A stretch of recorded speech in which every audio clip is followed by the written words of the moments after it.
विज्ञान में आपने पढ़ा होगा कि हम न तो एनर्जी को पैदा कर सकते हैं और न ही उसे खत्म कर सकते हैं। एनर्जी सिर्फ एक रूप से दूसरे रूप में बदलती है। यह बात आपको पहले से पता है, लेकिन वीडियो देखते समय जरा ध्यान रखना, क्योंकि ज्यादातर लोग ऐसे ही वीडियो बीच में छोड़ देते हैं, ये सोचकर कि अरे ये तो हमें पहले से पता है। और यहीं पर सबसे बड़ा फर्क आता है। एक होता है मुझे ये बात पता है, और दूसरा होता है मुझे ये बात पता है और मैंने इसे अपनी जिंदगी में लागू भी किया है। इन दोनों के बीच जमीन आसमान का फर्क होता है। अगर आप सिर्फ बातें जानते रहना चाहते हैं तो कोई दिक्कत नहीं, लेकिन जो लोग सच में अपनी जिंदगी बदलते हैं वो चीजों को स्टेप बाय स्टेप समझते हैं और अपने दिमाग व लाइफ को रीसेट करते हैं। तो चलिए इस वीडियो के पहले स्टेप से शुरू करते हैं। जब भी आप ज्यादा एनर्जी वेस्ट करते हो तो आपने नोटिस किया होगा कि कुछ दिनों तक किसी भी काम में मन नहीं लगता। जो जोश पहले होता है वो ठंडा पड़ जाता है, कुछ करने की इच्छा ही नहीं रहती। ऐसा इसलिए होता है क्योंकि हमारे शरीर में 7 चक्र होते हैं। इनमें सबसे नीचे वाला चक्र होता है मूलाधार चक्र। इस चक्र का काम होता है आपको स्थिर रखना, मेहनत करने की ताकत देना और जमीन से जुड़ा रखना। आपने पढ़ाई करते समय देखा होगा कि कभी-कभी हम किसी काम में इतने खो जाते हैं कि समय का पता ही नहीं चलता। लेकिन जब एनर्जी गलत जगह ज्यादा खर्च होती है तो यही मूलाधार चक्र डिस्टर्ब हो जाता है। थिंक एंड ग्रो रिच जैसी किताबों में भी यही बात बताई गई है। जब सफल लोगों से पूछा गया कि उनकी सफलता का सबसे बड़ा राज क्या है, तो एक कॉमन जवाब यही था, उन्होंने अपनी यौन ऊर्जा को सही दिशा में ट्रांसम्यूट किया। नो एफबी से जुड़ा कंटेंट इंटरनेट पर बहुत है। लोग अपने अनुभव शेयर करते हैं।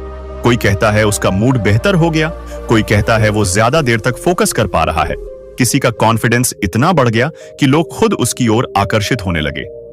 लेकिन जब तक आप खुद इसे अपनी जिंदगी में लागू नहीं करोगे तब तक आपको पता नहीं चलेगा कि असल में इसका असर क्या होता है। अगर मैं अपनी बात करूं तो मैंने भी नो फेप फॉलो किया है और अभी भी कर रहा हूं, और सच कहूं ये वाकई एक पावरफुल चीज है। इसलिए माइंड को दोबारा प्रोग्राम करने के लिए पहला स्टेप यही है कि कुछ दिनों के लिए नो एफपी फॉलो किया जाए। लेकिन अगर ये इतना आसान होता तो हर कोई कर लेता। अब आते हैं स्टेप नंबर 2 पर, सोशल मीडिया को रीसेट करना। थोड़ा बहुत मनोरंजन ठीक है, लेकिन मनोरंजन के नाम पर ऐसा कंटेंट देखना जो दिमाग को खराब करे वो बिल्कुल ठीक नहीं है। आपको पता भी नहीं चलता, लेकिन ये कंटेंट आपके विचारों और आपके एक्शंस पर गहरा असर डालता है। आपका ध्यान भटकने लगता है, बेकार के थॉट्स आने लगते हैं और आपकी सोच धीरे धीरे बदल जाती है। यही वजह है कि हर चीज में नकारात्मकता दिखने लगती है। इसका सॉल्यूशन बहुत सिंपल है। अपने सभी ऐप्स को देखिए, रीसेट कीजिए, जरूरत पड़े तो नया अकाउंट बनाइए। अगर फॉलोअर्स चाहिए तो क्रिएटर बनिए, लेकिन सबसे जरूरी बात, अपनी खुद की जिंदगी को लेकर सीरियस बनिए। कम लोगों को फॉलो कीजिए, वही देखिए जो आपको बनाना सिखाए। फालतू और भटकाने वाले कंटेंट को अनफॉलो कर दीजिए। आप जो देखोगे वही एल्गोरिथम आपको वापस दिखाएगा। अब स्टेप नंबर 3, ज़ॉम्बी स्क्रॉलिंग बंद करो। इसका कोई मतलब नहीं होता, क्योंकि आपका दिमाग इसमें शामिल ही नहीं होता। इसी वजह से नींद खराब होती है, पढ़ाई में मन नहीं लगता और फोकस खत्म हो जाता है। पहले लोग किताबें पढ़ते थे, आज हर कुछ सेकंड में कुछ नया चाहिए।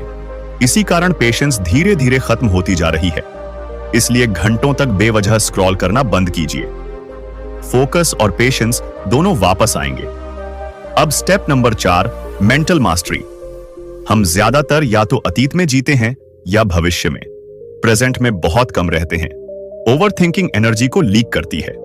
जितना ज्यादा सोचोगे उतना ही थका हुआ महसूस करोगे। इसका समाधान 2 ही है, या तो खुद को प्रेजेंट में लाओ या ओवरथिंकिंग को एक्शन से बदल दो। लिखो, रिकॉर्ड करो या कोई छोटा सा एक्शन लो। अब step number 5, deep work sessions. Focused mind ही असली फ्यूचर है। अगर आप कुछ घंटों तक पूरी एकाग्रता से काम कर सकते हो तो आप आधी दुनिया से आगे हो। डिस्ट्रक्शन हटाओ, टाइमर लगाओ और काम में जुट जाओ। अब स्टेप नंबर 6 है एक्सरसाइज और मेडिटेशन। एक साइलेंट माइंड दुनिया की सबसे पावरफुल चीज है। एनर्जी न बनती है न खत्म होती है, वो सिर्फ ट्रांसफर होती है। फालतू आदतें एनर्जी वेस्ट करती हैं और सही आदतें एनर्जी जमा करती हैं। प्रेजेंट में रहना ही असली साधना है। जो कर रहे हो बस वही करो। धीरे धीरे आपका मन कंट्रोल में आने लगेगा और आपका फोकस शार्प हो जाएगा। भगवद गीता में भी कहा गया है, जिसका मन उसके नियंत्रण में होता है वही सब कुछ प्राप्त करता है। धीरे धीरे अभ्यास कीजिए, यही असली जादू है।